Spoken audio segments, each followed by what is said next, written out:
Olá, bem-vindos ao canal Ferramentas da Inteligência. Eu sou Carlos Rabelo e hoje eu vou falar sobre análise, a capacidade de analisar, que é uma operação mental que todos nós praticamos, todos nós conhecemos em alguma medida. Ela está presente no nosso vocabulário, todos nós falamos em analisar problemas, analisar situações, analisar pessoas.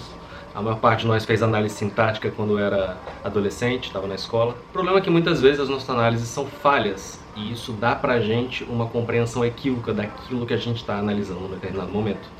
Então, nosso propósito aqui é entender como essa operação mental funciona e o que a gente pode fazer para maximizar a nossa capacidade de análise, independentemente do objeto de análise em questão e qual é a natureza da análise. Bom, se esse tema te interessa, eu sugiro que você acompanhe o vídeo até o final e veja por si mesmo como a sua capacidade de análise vai ter se enriquecido no final disso.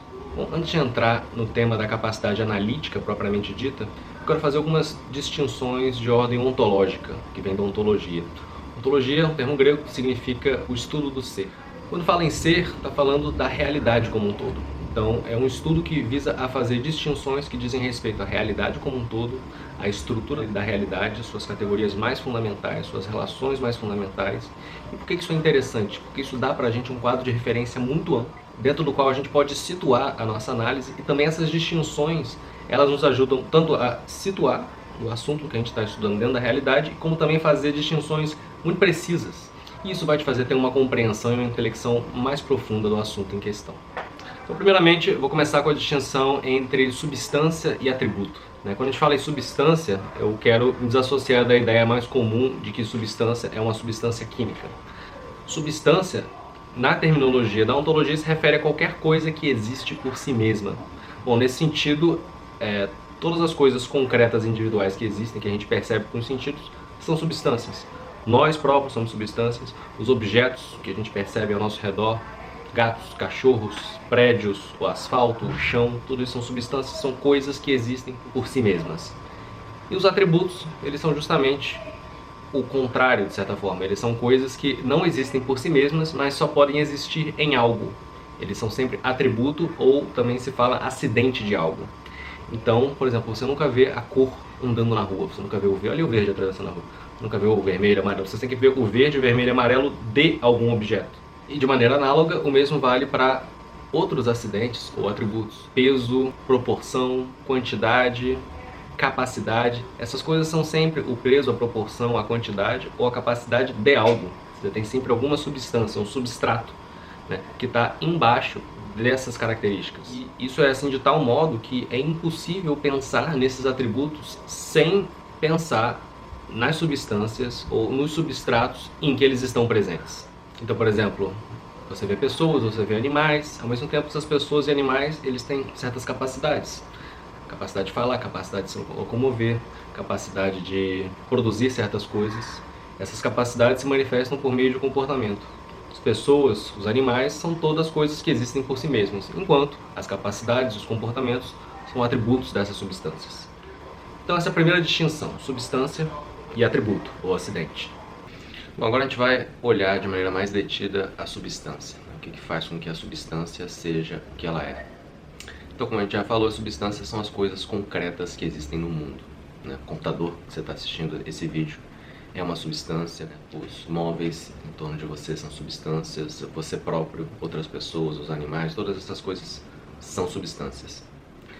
Elas são coisas que existem por si mesmas, são substantivas. E pelo fato dessas coisas existirem por si mesmas, serem palpáveis, concretas, a gente pode dizer que elas são puramente materiais? Será que, em última análise, as substâncias são coisas materiais, são matéria? E aí a gente tem que levar em consideração o que é matéria. Como é que a gente define essa coisa que nós estamos chamando de matéria? A definição antiga, na ontologia, é de que a matéria é aquilo de que as coisas são feitas. A definição mais moderna de matéria fala que matéria é aquilo que ocupa um lugar no espaço. Nós podemos considerar as duas definições. Será que então as coisas que existem são puramente matéria, quer dizer, são aquilo de que as coisas são feitas, são coisas que ocupam um lugar no espaço? E a pergunta no fim é, será que a substância é, em última análise, a matéria? Então vamos pensar num exemplo. Vamos pensar, por exemplo, numa casa. De que a casa é feita? A casa é feita de tijolos, cimento, madeira, vigas de metal, algumas outras substâncias, alguns outros materiais. Sem esses materiais, não haveria casa. mas será que eles são condição suficiente para que a casa exista? Por exemplo, se nós pegarmos uma pilha de cimento, uma pilha de tijolos, uma pilha de madeira, metal, será que as pilhas desses materiais dispostos à nossa frente compõem uma casa? Não, a gente sabe que essas coisas não são suficientes para fazer uma casa. A gente sabe que esses materiais eles têm que estar dispostos em relação uns aos outros de uma determinada maneira, organizados, compondo uma estrutura, e é só quando esses materiais estiverem dispostos assim, organizados, estruturados dessa maneira, que a gente vai ter uma casa. Então isso introduz uma noção a mais pra gente. Não basta a matéria para que uma coisa seja o que ela é. É preciso que ela esteja organizada de uma determinada maneira. Isso vale para os seres vivos também. Se você pegar, por exemplo, a composição química do corpo humano, né, de qual é a proporção dos átomos que compõem o corpo humano. Existe uma outra distribuição que analisa qual é a massa que compõe o corpo humano. Né? Você tem duas maneiras de olhar a mesma coisa. Mas, de qualquer maneira, se você considerar a quantidade de átomos que compõem o corpo humano, são esses. Isso por si só pegar esses elementos e colocá-los todos em um barril, né, aglutinados, eu não vou ter um corpo humano. Para que você tenha um corpo humano, você tem que ter esses elementos dispostos e organizados de uma determinada maneira. E o mesmo vale para qualquer ser vivo. Então, mais uma vez, não basta a matéria para que uma coisa seja o que ela é. Essa matéria tem que estar organizada estruturalmente de uma determinada maneira. Essa organização estrutural da matéria é como na ontologia se chama de forma. Então, se fala que toda substância é um composto de matéria e forma. Você tem os elementos de que aquela substância é feita, e por outro lado você tem a organização estrutural daquela substância, que é o que determina a sua essência. Essência no sentido de aquilo que faz com que ela seja o que ela é. Embora exista ainda uma distinção ulterior que você tem que fazer aí, porque um objeto inanimado como uma casa ou qualquer artefato humano é diferente de um ser vivo, né? No caso do ser vivo, essa forma, essa organização estrutural, ela é fonte de comportamentos, né? Ela que mantém a sua própria unidade, ela emite comportamentos. Quando uma planta, quando você pega uma semente, por exemplo, coloca na terra, né, ela emite determinados comportamentos, né? Ela se nutre da terra que está em volta dela e ela, né, emite o comportamento de crescer, ela se expande, e do ato de crescer e de se expandir, ela está adquirindo novas estruturas, né? Em algum momento essa planta vira um broto, né? E a partir do momento que ela vira um broto, né, ela adquiriu novas estruturas, e essas novas estruturas elas são fonte de novos comportamentos, né? Esse broto tem a capacidade agora de também se alimentar da luz solar, e ela começa a fazer fotossíntese, e ela se expande mais e mais. É como se o ser vivo estivesse executando um projeto que está latente, né, nas suas próprias estruturas, e em algum momento aquilo vai virar uma árvore, né, vai virar uma planta completa, e ela adquiriu novas estruturas, e dessas novas estruturas tem novas potencialidades. Ela pode produzir flores, gerar frutos e assim por diante. Essa é uma lógica que está presente em todos os seres vivos. E é uma distinção entre a matéria animada e a matéria inanimada, que é basicamente a distinção que vai dividir o campo da química de um lado e da biologia do outro. E é muito interessante se considerar que, por exemplo, pense no seu corpo, né? Ele tem uma forma, uma organização estrutural. E essa forma, essa organização estrutural, ela não é só a estrutura espacial arquitetônica do seu corpo, né? Ela é uma coisa viva. Ela é um sistema. Ele é um sistema cheio de dinamismos, de necessidades, fins. E o que acontece? A matéria que constitui o seu corpo, ela muda, né? Estima-se que dentro de 7 anos, todos os elementos materiais que compõem o seu corpo terão mudado completamente. E, no entanto, você permanece sendo a mesma pessoa, porque a organização estrutural que constitui o que você é, ela permanece a mesma, e a matéria muda. Então, você vê que a matéria, ela não é só algo que você abstrai dos objetos ou dos seres vivos, ela é a essência, no sentido mais legítimo do termo, né, de ser aquilo que faz com que a coisa seja o que é. Isso é verdade até mesmo para os elementos químicos. Se você pegar, por exemplo, um átomo de prata, né, o que faz com que o átomo de prata seja o que ele é uma determinada quantidade de prótons, elétrons e nêutrons e a maneira como eles estão estruturados. Qualquer mudança, por exemplo, na quantidade de prótons, né, vai dar a ele uma outra identidade, uma outra estrutura, né? Que existe uma relação intrínseca entre a quantidade e a qualidade, e essas coisas também estão relacionadas com a forma estrutural, né? Isso a gente vai falar mais pra frente. A gente falou da substância, que a substância é um composto de matéria e forma. Vamos falar agora um pouco dos atributos que caracterizam essas substâncias. Então, por exemplo, quando você olha para uma pessoa, para um objeto, você vê que ela é caracterizada por inúmeros atributos. ela tem cor, ela tem densidade, ela tem um determinado formato, ela tem diversas capacidades, né? Capacidade de locomoção, de fala, visão, inúmeros comportamentos, tudo isso são atributos.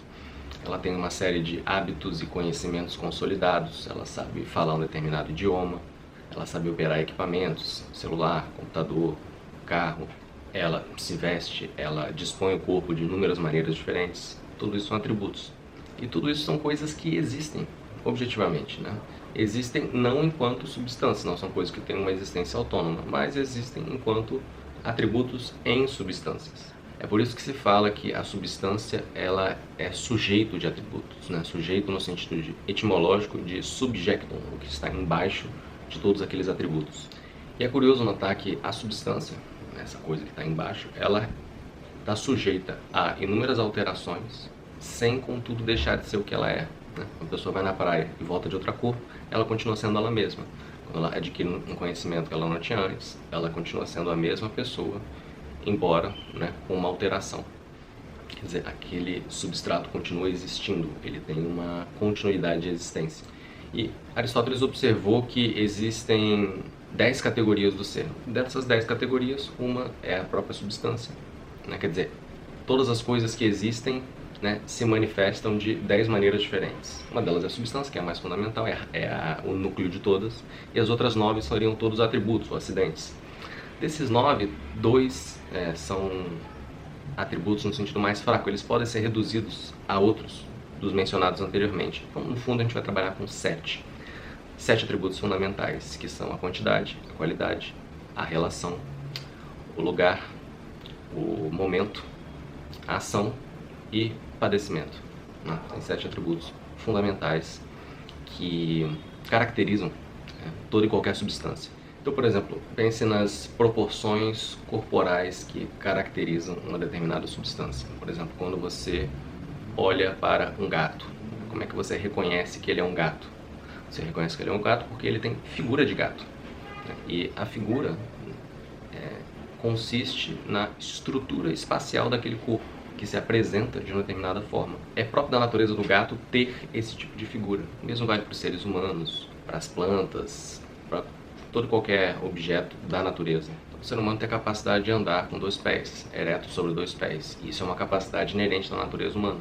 A própria capacidade racional do ser humano para o pensamento, para a linguagem, da maneira como a gente usa, é algo inerente, é algo próprio à natureza humana, é algo que decorre da natureza humana.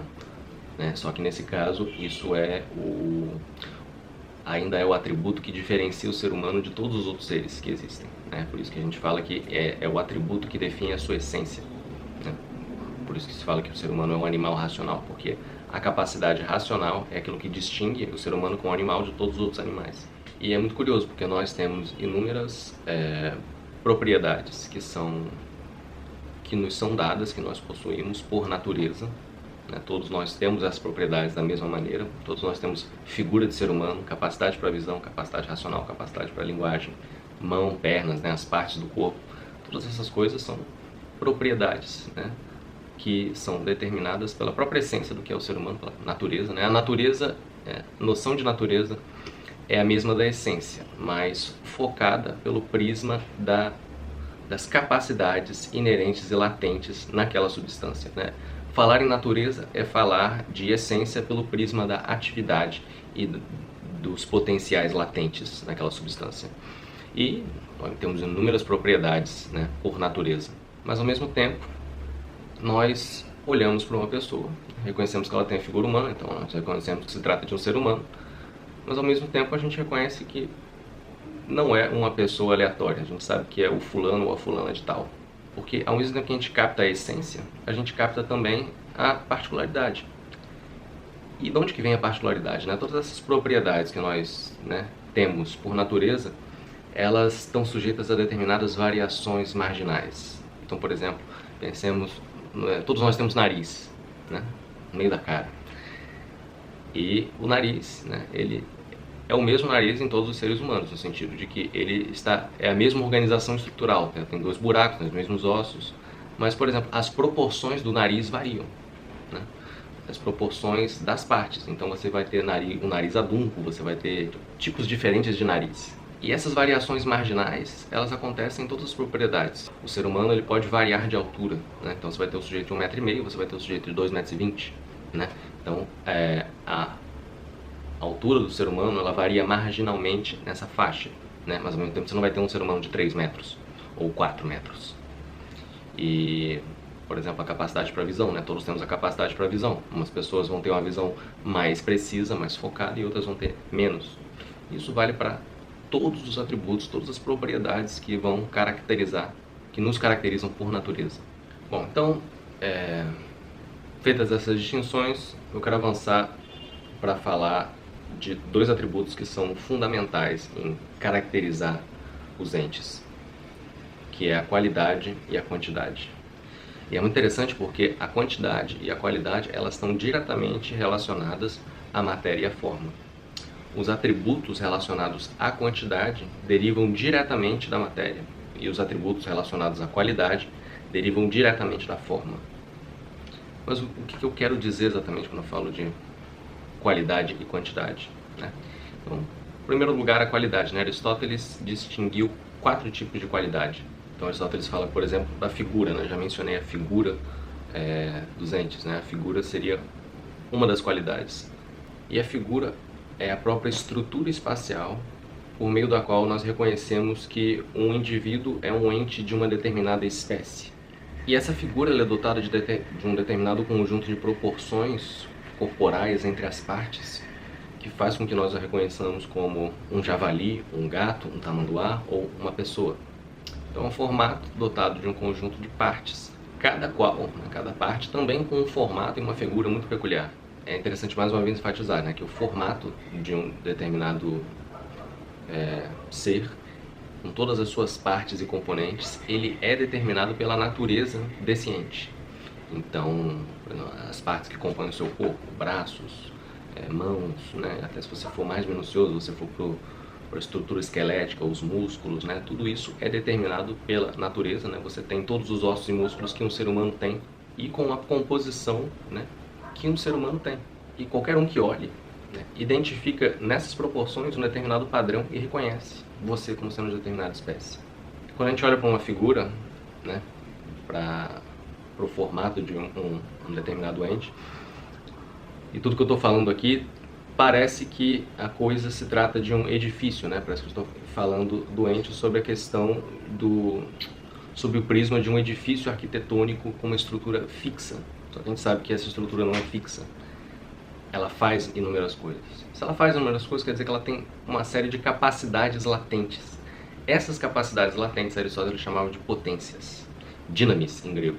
É interessante pensar que quando você olha para uma estrutura, né, existe latente ali uma série de capacidades, né, que se atualizam enquanto atividades diferentes. É interessante pensar aqui em todas as possibilidades, né, todas as potências latentes na nossa estrutura humana, né? A gente tem a capacidade de andar, a gente tem a capacidade de correr, a gente tem a capacidade de falar, a gente tem a capacidade de pensar o tempo, né? A gente consegue olhar para o tempo do ponto de vista do passado, do presente e do futuro. A gente tem a capacidade de usar a linguagem para se referir para representar a realidade. A gente tem a capacidade de agir no mundo por meio da linguagem, né? Todas as capacidades latentes na nossa natureza, nas nossas estruturas. E às vezes essas capacidades estão latentes, né? E é preciso um trabalho para que elas se tornem manifestas, né? Uma pessoa que nunca foi alfabetizada, não sabe ler, por exemplo, nada impede que essa capacidade, né, por meio da educação adequada, né, torne essa capacidade manifesta. E é interessante pensar, né, essas capacidades são latentes no corpo, mas quando elas entram em atividade, o nosso corpo entra em movimento, todas essas partes se articulam e se movem, né? Nós não somos máquinas, mas é interessante pensar na ideia de, né, uma máquina, né, que se move, né, e as partes se movem, produzem um determinado resultado. E aí nós entramos na terceira categoria da qualidade. Eu falei da figura, eu falei das potências ou das capacidades latentes, e é interessante pensar agora na disposição, porque ao se comportar, ao manifestar uma determinada atividade, né, que decorre de uma capacidade latente, nós dispomos o corpo de inúmeras maneiras diferentes. E ao dispor o corpo ou as nossas estruturas de maneiras diferentes, aquilo forma como se fosse um vinco no corpo, né? Aquilo deixa rastros, né? E vai se formando uma maneira habitual de agir. E é por isso que da disposição deriva uma outra qualidade, que é o hábito, né? Uma maneira usual de fazer algo e que se torna uma segunda natureza. Aquilo se torna, como eu posso dizer, um comportamento que você praticou algumas vezes, ele se torna parte de você, ele entra para o seu repertório de ação, né? E se torna uma coisa que está ao seu dispor e geralmente é uma coisa que você faz habitualmente. Então é interessante porque andar, a capacidade de andar é um hábito, uma capacidade que foi, né, praticada e adquirida. O mesmo vale para a capacidade de falar, o mesmo vale para conhecimentos adquiridos, né? E é curioso porque nós não tendemos a pensar muitas vezes no conhecimento como um comportamento, como um hábito adquirido, mas ele é isso também.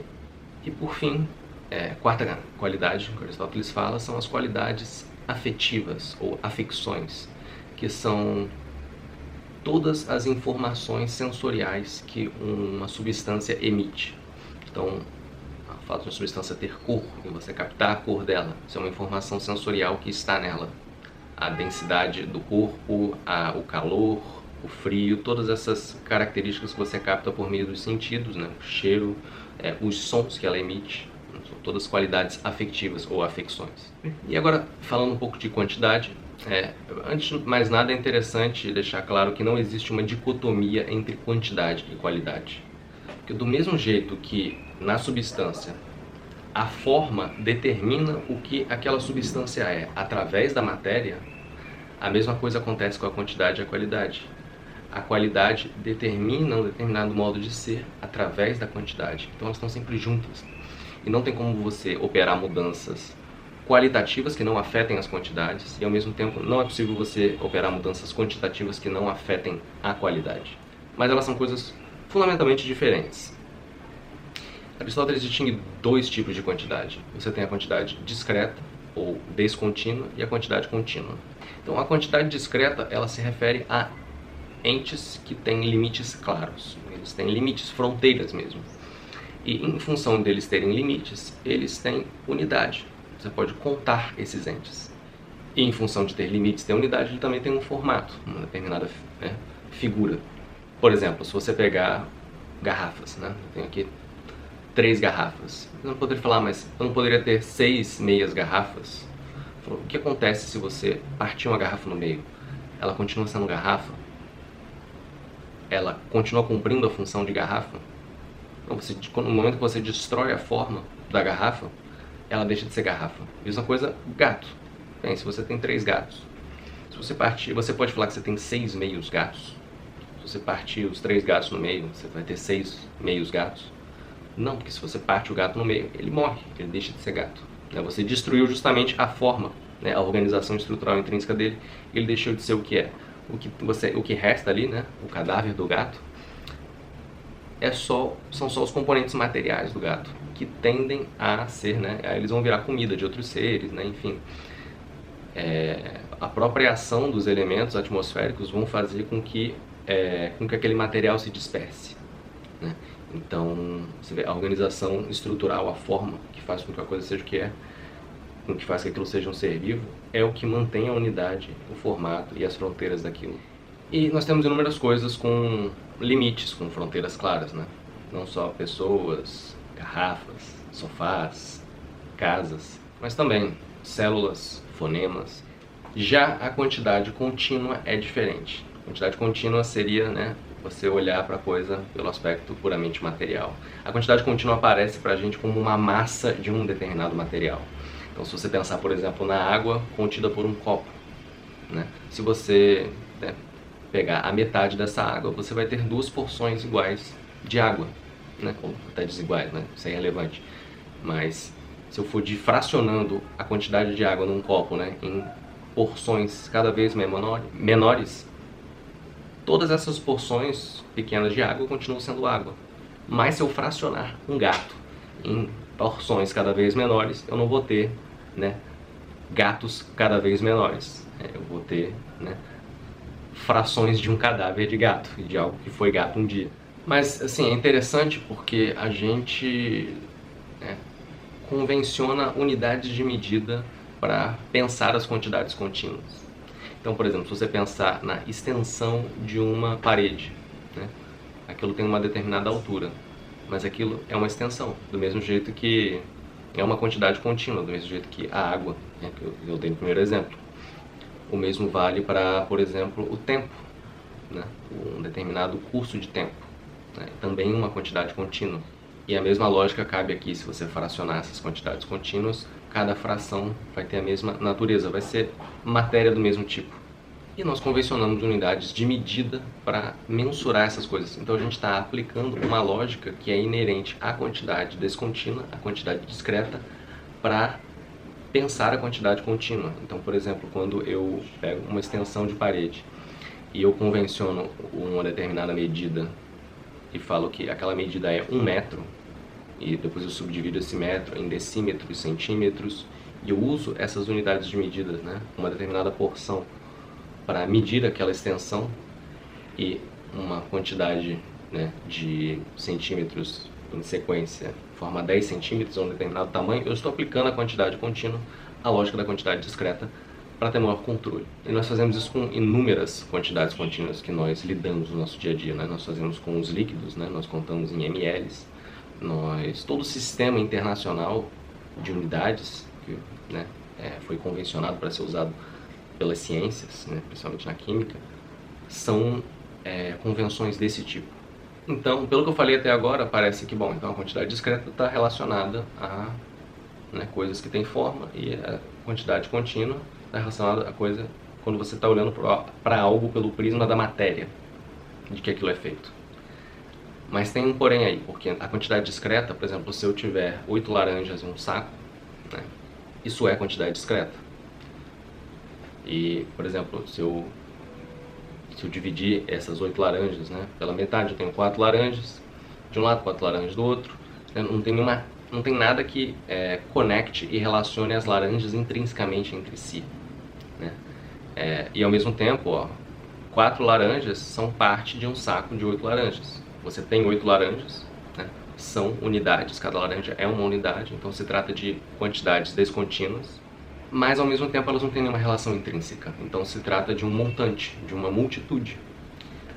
Se você tivesse algo que contém inúmeras partes, mas essas partes têm um tipo de relação intrínseca, né, elas cumprem uma determinada função num todo de que elas participam, como por exemplo os sistemas do corpo humano, ou os órgãos que fazem parte de um determinado sistema, né, pensando no sistema digestivo, né, você tem boca, esôfago, estômago, pâncreas, fígado, intestino delgado, intestino grosso, ânus, tudo isso são partes, mas eles não são partes de um todo, que nem as laranjas são partes de um saco de laranjas. Elas têm uma conexão intrínseca, isso faz com que isso seja um sistema e não um montante, uma multitude de partes. Então essa é uma outra distinção. Bom, então agora eu já dei as noções básicas de ontologia, que considero que são fundamentais para você fazer uma boa análise. Agora vamos falar da análise propriamente dita, né? Em que consiste fazer uma análise? Então o que a gente faz quando a gente está analisando algo? Quando a gente analisa um livro, quando a gente vai analisar o sangue, quando a gente analisa uma situação, analisa um problema, analisa uma pessoa. Bom, basicamente analisar significa olhar para um todo e dividi-lo nas suas partes, ou nos seus componentes. Significa você olhar para um todo e ser capaz de fazer essas distinções de totalidade, partes, componentes, e muitas vezes se faz até as correlações e conexões intrínsecas entre as partes e os elementos, né, que seria o aspecto mais profundo da análise. Mas eu vou dividir a análise em duas partes, né? A primeira parte seria essa visão do todo das partes, em que você vê mais ou menos você faz mais ou menos um esboço daquilo que você está querendo analisar, antes de entrar nos detalhes e nas especificidades de conexões e relações mais específicas. Bom, mas quando é que a gente divide um todo em suas partes? Por exemplo, quando você pega um bolo e fatia esse bolo e você tem várias partes, então agora você pode comer o bolo aos poucos, né? E você também pode dividir esse bolo com outras pessoas. Isso parece com o tipo do pensamento analítico, né? Muitas vezes quando você vai absorver uma informação complexa, você também fraciona essa informação complexa em partes menores que você vai conseguir consumir, né, com mais facilidade. Tem uma lógica parecida aí. Um outro exemplo de aplicação do pensamento analítico, quando você vai cozinhar algo e você vai seguir uma receita. Uma receita é um processo analítico. Você tem ali os vários ingredientes que compõem aquele prato e você tem um passo a passo que você tem que executar para produzir aquele prato. Qualquer método que você estude ou aplique, ele consiste numa sequência de etapas para produzir um determinado resultado. Isso também é um processo analítico. Quando você analisa uma situação, né, você decompõe aquela situação nos vários fatores que constituem aquela situação. E isso também é um processo analítico. Pensa, por exemplo, num livro de anatomia ou fisiologia, né? Ali o processo analítico está bem evidente. Você pega o corpo humano e você o distingue nas partes que constituem o corpo. Você vai das partes maiores para as partes cada vez menores, né? E a fisiologia vai estudar também a função dessas partes, né? Qual é o papel e a relação que cada uma dessas partes desempenha em relação às outras, em relação ao corpo como um todo. E qual é o contrário de você analisar algo? Será que essa é uma ação que tem um oposto? Bom, o contrário de analisar algo é você sintetizar. E sintetizar significa você juntar as partes e compor um todo. Então é mais ou menos o que você faz quando, por exemplo, você lê um livro e alguém te pergunta do que trata um livro. E aí você não vai dizer para aquela pessoa detalhes do capítulo 4, você vai dizer do que o livro como um todo trata. Para fazer isso você tem que ter uma capacidade grande de síntese. A mesma coisa, por exemplo, quando um atleta, um boxeador vai treinar a sua habilidade de luta, existe um processo analítico no treino, porque a habilidade dele é composta de inúmeros fatores. Ele tem a movimentação dos pés, ele tem os golpes, ele tem a esquiva, ele tem que trabalhar a capacidade aeróbica dele. Então, muitas vezes são aspectos que ele trabalha separadamente, mas na hora do combate, na hora que ele vai manifestar a habilidade dele, todos esses fatores, eles se manifestam em síntese, né? E muitas vezes acontece de um atleta, ele querer incorporar um determinado aspecto ao jogo dele, né? Então ele trabalha a movimentação dos pés, mas na hora de fazer a síntese, aquilo não sai, aquilo não está integrado ainda à totalidade da habilidade dele. Então a síntese ela é extremamente importante também, né? Geralmente, depois de fazer o processo analítico, é interessante você fazer um processo de síntese. Adquirir conhecimento por meio da escuta, né, quando a gente vai ouvir uma aula ou ler um livro, por exemplo, é algo que tem uma certa natureza analítica, porque quando você escuta uma informação, essa informação chega até você por frações, você está escutando, então você está ouvindo sílaba por sílaba, e você tem que esperar até a pessoa terminar de falar para você compor a ideia total do que ela está falando. E é um processo de você absorve por um processo analítico, né? Para você fazer uma ideia total do que a pessoa quer dizer, isso é um processo de síntese. E o contrário também acontece, às vezes você tem uma ideia e você tem que contar aquela ideia para alguém, mas para contar você vai ter que dar para ela, você vai ter que dar aquela informação em prestações, em frações, você vai ter que falar. E para falar você vai ter que fazer o processo analítico, né? De uma ideia, de uma informação sintética, você vai ter que fazer um processo analítico. Então é como se o entendimento fosse sintético e a explicação fosse analítica, de certa forma. Bom, agora que a gente já distinguiu, né, o que é análise e o que é síntese, vamos falar um pouco sobre os diferentes tipos de divisão, né, a divisão artificial e a divisão natural.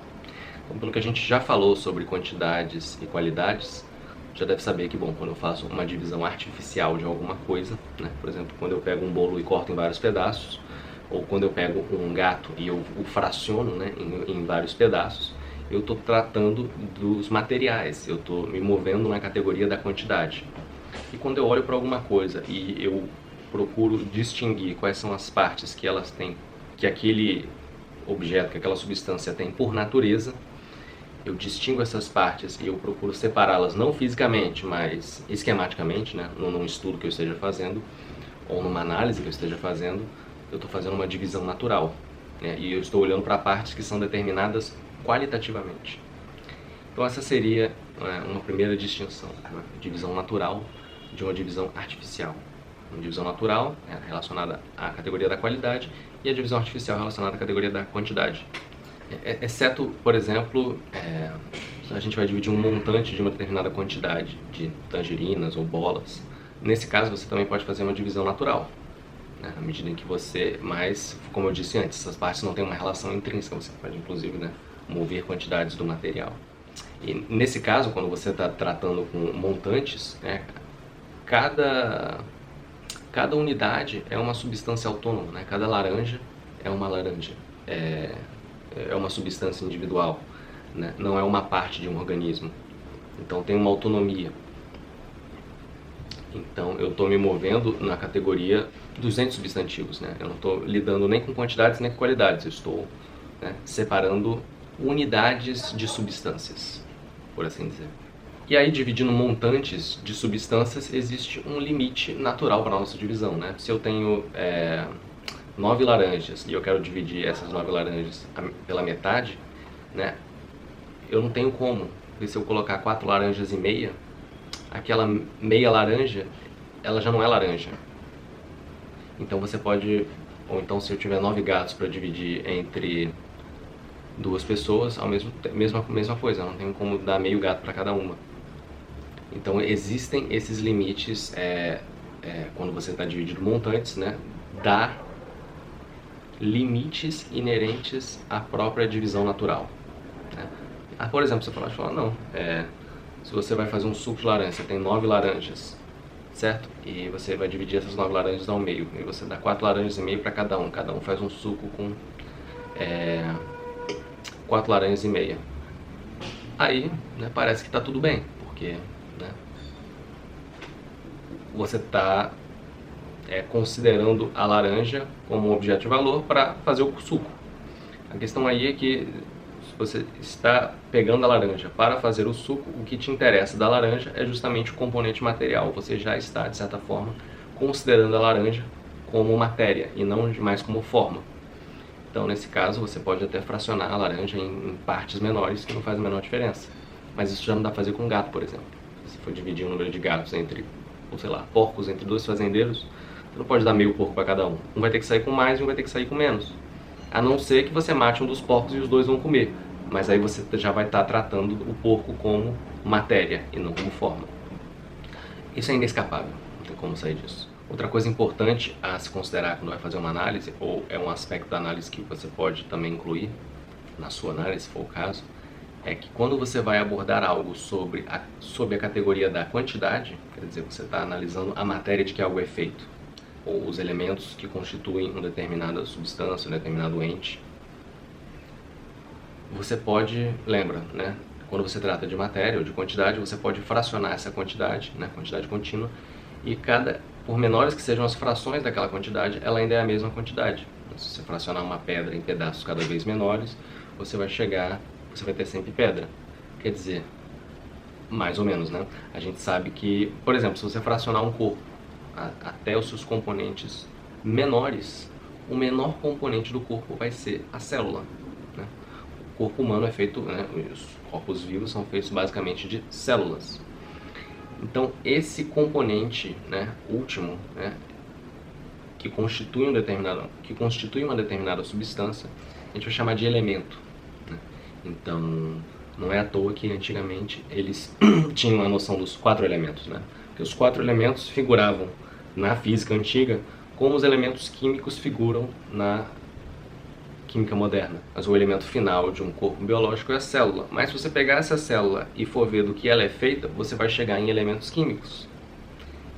E os elementos químicos, eles vão ser o elemento último. Você pode descer cada vez mais na ordem do ser, né? E ver do que esses elementos químicos são feitos, né? Então os compostos químicos são feitos de átomos, né? E os átomos, né? São feitos de quê? Prótons, elétrons e nêutrons. E esses são feitos de quê? Então você pode ir descendo cada vez mais, né? E qualquer nível de realidade para o qual você desça ou você suba, você vai encontrar forma e matéria. Você vai encontrar que as coisas são feitas de determinado material e esse material está organizado de alguma maneira. Isso daí é inescapável, não tem como fugir, a realidade foi organizada dessa maneira. De qualquer maneira, é interessante distinguir entre elementos e partes, né?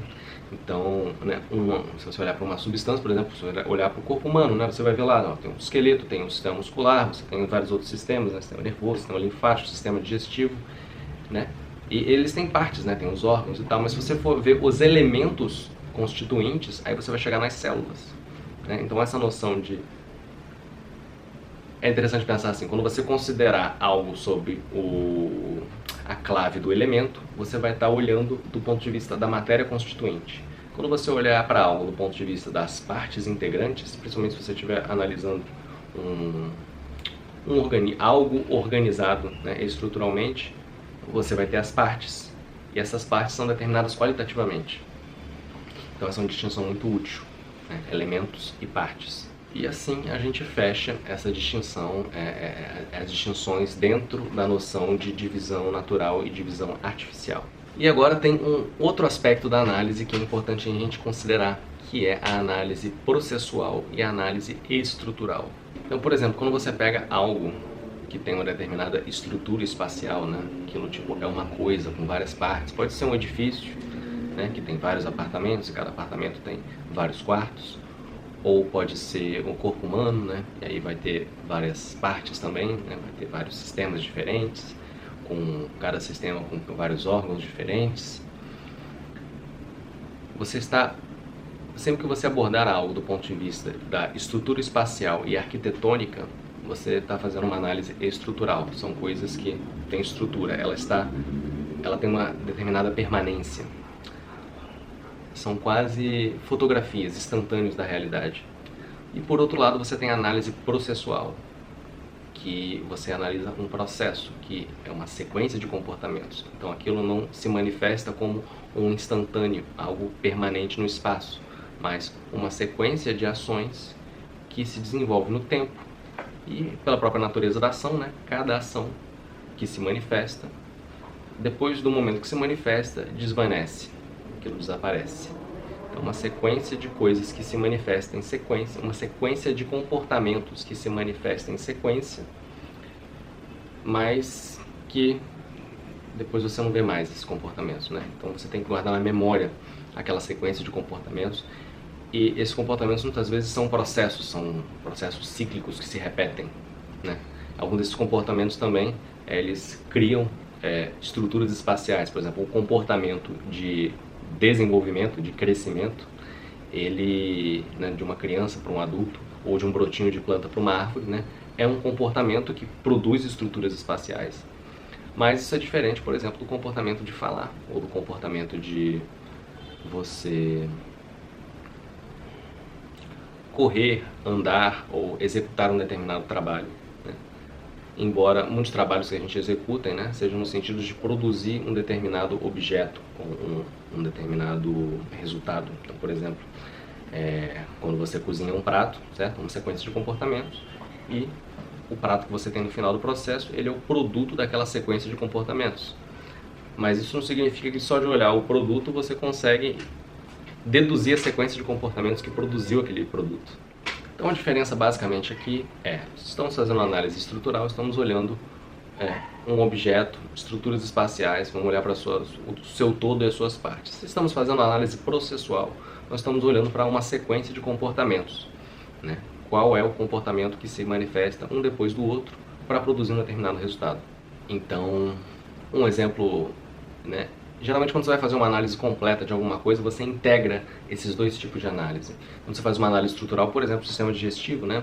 Como já falei, né? Você sabe, o sistema digestivo é composto da boca, né? Então você tem dentes, língua, garganta, aí tem esôfago, estômago, pâncreas, fígado, intestino delgado, intestino grosso, ânus. Essas são as partes. Fiz uma análise estrutural. É assim, bem superficialmente, né? E aí existe um processo que acontece aí. Então a comida, ela é triturada pela boca, pelos dentes, né? E aí tem também as glândulas salivares, tá vendo? Eu não tinha mencionado elas antes, mas elas têm um papel importante aí, também são parte do sistema, né? E aí aquela comida mastigada desce pelo esôfago, então o esôfago tem essa função de transição, né? No estômago, essa comida tinha sido mastigada, ela é quebrada ainda mais pelos ácidos lá do estômago, e aquele bolo que foi dilacerado mecanicamente, agora ele é quebrado quimicamente pelos ácidos do estômago, forma-se um determinado composto, né, químico, que depois vai transitar ali pelo intestino, e aí o fígado e o pâncreas vão mandar lá os suquinhos deles para ajudar nesse processo. Tá vendo? No manjo de fígado e pâncreas.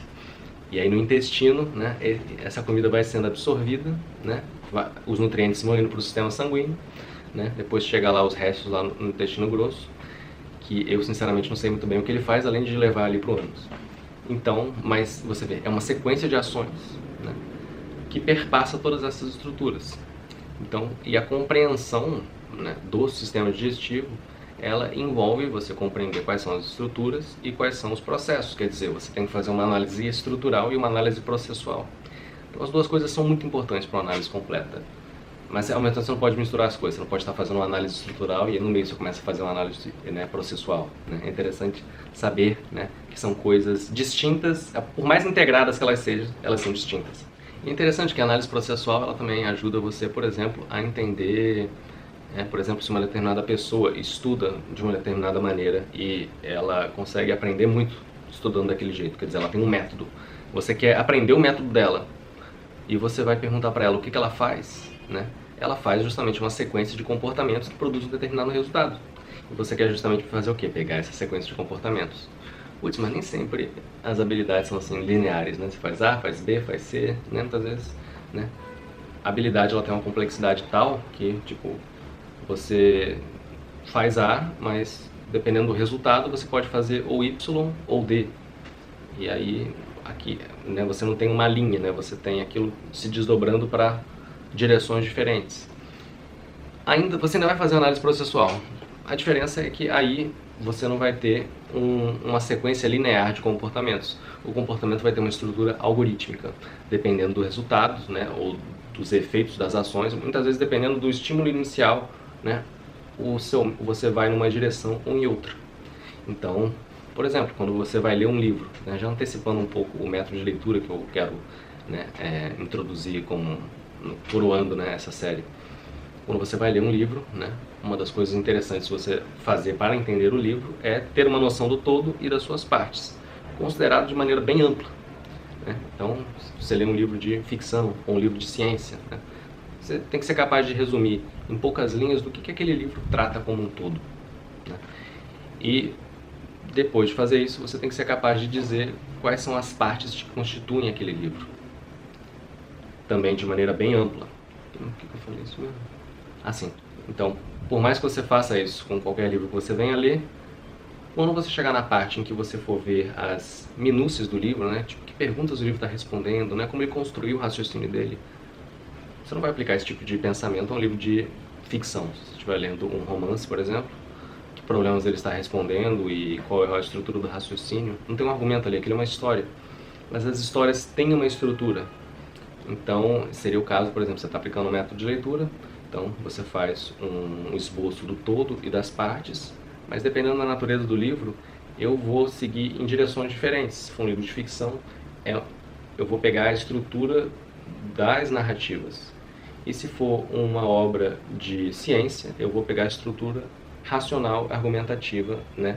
Ou até a estrutura da investigação científica que foi feita. Então existe aí criteriologias diferentes que você vai aplicar dependendo da natureza do livro que você está lendo, né? Mas nesse método de leitura. Mas então você veja, é um método que ele tem uma sequência linear, mas dependendo do livro que você vai ler, né, você vai proceder de maneiras diferentes. Ainda assim dá para fazer análise processual, né? Por mais que você responda de maneiras diferentes a estímulos diferentes, né? Você vai ver que existe um padrão ali. Existem 5 maneiras padrões, ou 6, de você lidar com estímulos diferentes, né? Então você vai, né, fazer análise processual, você não vai pegar uma linha, né, uma sequência linear de comportamentos, você vai pegar um algoritmo.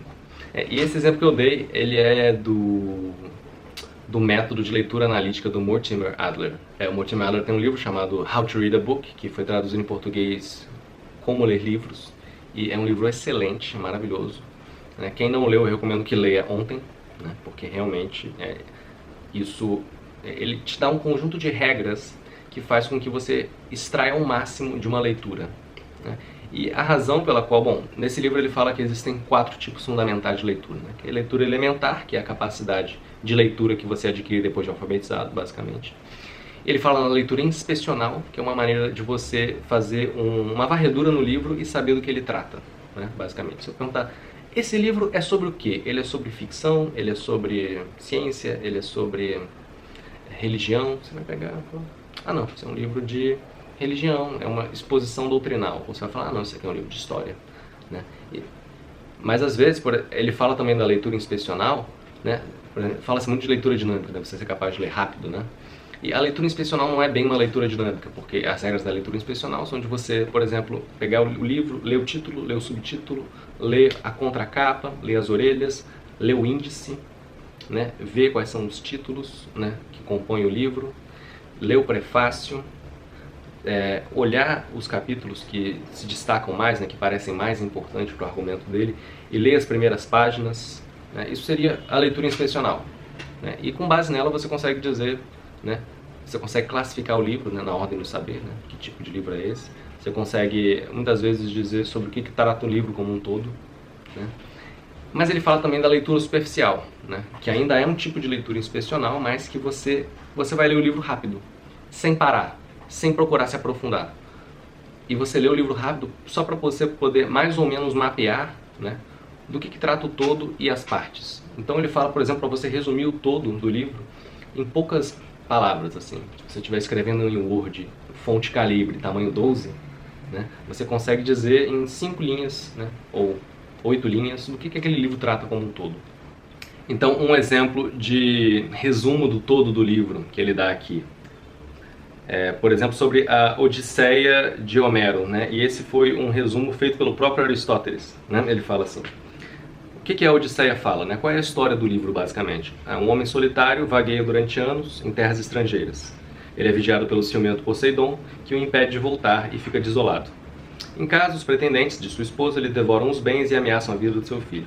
Quando finalmente ele consegue regressar, ele revela a alguns sua identidade, ataca e destrói os inimigos com as próprias mãos e salva-se. E o Aristóteles fala, né, olha, a essência da história consiste nisso, tudo mais são episódios. E é basicamente isso que você quer pegar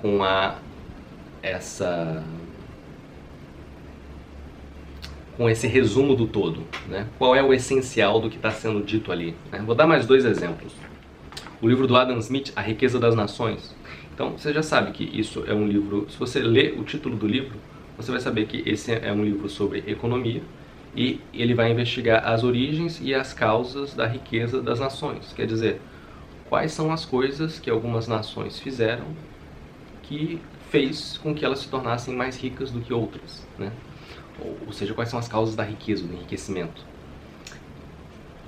Isso só para classificar o livro, quer dizer, isso já poderia ser o todo também. Mas ele dá aqui uma definição um pouco mais ampla, né? Essa é uma investigação sobre a fonte da riqueza nacional em qualquer economia que seja erigida sobre as bases da divisão do trabalho, levando-se em conta as relações entre os salários pagos, os lucros adquiridos a partir do capital e a renda obtida pelo proprietário como fatores primários na composição dos preços da mercadoria. A obra também discute as várias maneiras nas quais o capital pode ser empregado com vistas a ganhar de maneira mais ou menos eficiente e estabelece uma relação entre, por um lado, a origem e o uso da moeda e, por outro lado, a acumulação e o emprego do capital. Examinando o desenvolvimento da opulência em diversas nações, sob diferentes condições, a obra compara vários sistemas de economia política e defende a benevolência intrínseca do livre comércio. Então você vê, isso daqui resume a totalidade do livro. O que eu falei antes apenas classificava o livro, né, como um livro de um determinado tipo. Então, mais um exemplo, um resumo de uma obra chamada Ética a Nicômaco, de Aristóteles. Então, se você der uma olhada nesse livro, você vai ver que ele parece mais com um livro de psicologia, muitas vezes, hoje em dia, do que com um livro de ética, né? E eles parecem muito com livros de psicologia positiva. Na verdade, ética vem de ethos, que significa caráter. E esse livro é como se fosse uma disciplina de formação do caráter. Então, você já categorizaria o livro aí, né, como um livro formador, um livro pedagógico, um livro de natureza prática, né, e não teórica, né, porque você vai fazer algo, né, a partir daquele livro. Bom, tendo classificado o livro, do que ele trata como um todo? Então, um resumo aqui que o Mortimer Adler dá é de que trata-se de uma investigação sobre a natureza da felicidade humana e uma análise das condições sob as quais a felicidade pode ser adquirida ou perdida, deixando claro o que os homens devem fazer e pensar para se tornarem felizes ou evitarem a infelicidade. A ênfase principal está no cultivo das virtudes, tanto morais quanto intelectuais, embora outros bens também sejam reconhecidos como necessários à felicidade, tais como riqueza, saúde, amizade, família e uma sociedade justa onde viver. Bom, mas aí você viu a totalidade do livro, você já sabe sobre o que o livro trata como um todo. Agora você tem que ver quais são as partes que constituem esse todo e ter uma noção, né, breve sobre essas partes. Breve mesmo, você vai escrever aquilo em 2, 3 linhas, pode, às vezes 5, né, mas não mais do que isso. Então, por exemplo, ele também dá um exemplo aqui da maneira como ele delineou e dividiu a obra de Aristóteles. Então ele coloca assim, ó, a ética também. A primeira parte versa sobre a felicidade como o fim, o objetivo da vida, e sobre a sua relação com os demais bens práticos. A segunda parte versa sobre a natureza da ação voluntária e a sua relação com a formação de bons e maus hábitos. A terceira parte discute as diversas virtudes e vícios, tanto morais quanto intelectuais. A quarta parte versa sobre os estados morais que não são nem virtuosos nem viciosos. A quinta parte versa sobre a amizade. E a sexta e última fala sobre o prazer, complementando a explicação sobre felicidade humana iniciada na primeira parte. Isso aqui é interessante porque ele dividiu em 6 partes, mas o livro tem 10 capítulos, né? Então você vê que a divisão em partes que ele fez a respeito do livro não coincide com a divisão que o Aristóteles fez, porque essa divisão ele fez foi basicamente para ele se situar. Então, por exemplo, ele aglutinou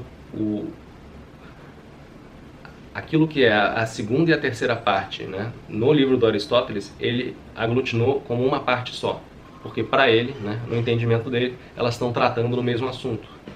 E a metade do capítulo 3, 4 e 5, né, em que Aristóteles fala das virtudes, né, ele aglutinou como se fosse a terceira parte. E faz sentido, porque, né, nesses 3 capítulos ele está falando de todas as virtudes que existem, virtudes e vícios. Então, por mais que o autor te dê uma divisão em partes, né, é interessante você, muitas vezes, examinar e ver se, né, no seu entendimento, aquela divisão de partes coincide, né, com a maneira como ele realmente dividiu o assunto ali. Né? Porque às vezes você vai ter 2, 3 capítulos que a pessoa ainda está dentro de um mesmo tema, então você pode, né, considerar aquilo como uma parte. E lembrando, né, usando uma metáfora cartográfica, é como se você estivesse fazendo um esboço da figura que você está desenhando. Né? Antes de você fazer um mapa, né, e, por exemplo, digamos, você vai fazer uma planta de uma casa, né? Então você não vai desenhar o quarto, né, visto de cima e vai começar a desenhar ali todos os detalhes que tem dentro daquele quarto, né? Senão você vai perder a casa. Mas ao mesmo tempo, o que é interessante você fazer? É interessante você começar pelo formato da casa como um todo e depois pegar a divisão dos quartos. Depois você vai ver os detalhes, o que tem dentro de cada coisa. A mesma coisa é usada no desenho da figura humana. Quando você vai desenhar um corpo humano, você não começa desenhando a cabeça e enche ela de detalhes, e aí depois você vai desenhar a perna e tal. Tem até um desenho de um cavalo que fizeram, recentemente circulou, que mostra isso, né? Tipo, você tem uma parte do cavalo está desenhada com perfeição e a outra tem um desenho tosco, assim, né? Muita gente lê livros assim. Mas esse método de desenho deixa claro, né? Você começa, né, mapeando as proporções mais amplas, né? E você vai depois delineando as partes, né? As grandes partes que compõem a figura do corpo, então a perna, o tronco, enfim. E depois você vai acrescentando os detalhes, a luz e a sombra. Então você vê que existe uma semelhança muito grande entre como um método analítico se manifesta em áreas do conhecimento ou da arte humana tão diferentes, né? Você vê, o modo de você ler um livro, né? A lógica intrínseca de você ler um livro é muito parecida com a lógica de você fazer um desenho ou uma planta arquitetônica, né? E no livro também isso vai ser aprofundado, depois que você delineia qual é o todo e as partes. E quando você procura entender quais são o todo e as partes, você está sendo orientado o tempo todo qual é a pergunta que ele está buscando responder com esse livro, né? Qual é a questão que ele está analisando. Nas obras de ficção, você acaba fazendo uma pergunta diferente, porque você está querendo ver qual é o tema dessa obra, né? Qual é a área do drama humano que esse autor está explorando, ou qual é o conflito da história, né? A questão é que depois que você vê todas as suas partes, você vai entrar nas minúcias, nos detalhes, você vai ver a estrutura lógica intrínseca, né? Mas aí já é uma parte mais complexa que eu não vou explorar hoje aqui, né? Por enquanto fica aí né? Só essa primeira parte da leitura analítica do livro do Adler, né? Quem estiver realmente curioso, leia o livro. E quem já leu, né? Você sabe o que eu tô falando, sabe que é maravilhoso mesmo. E é isso, pessoal.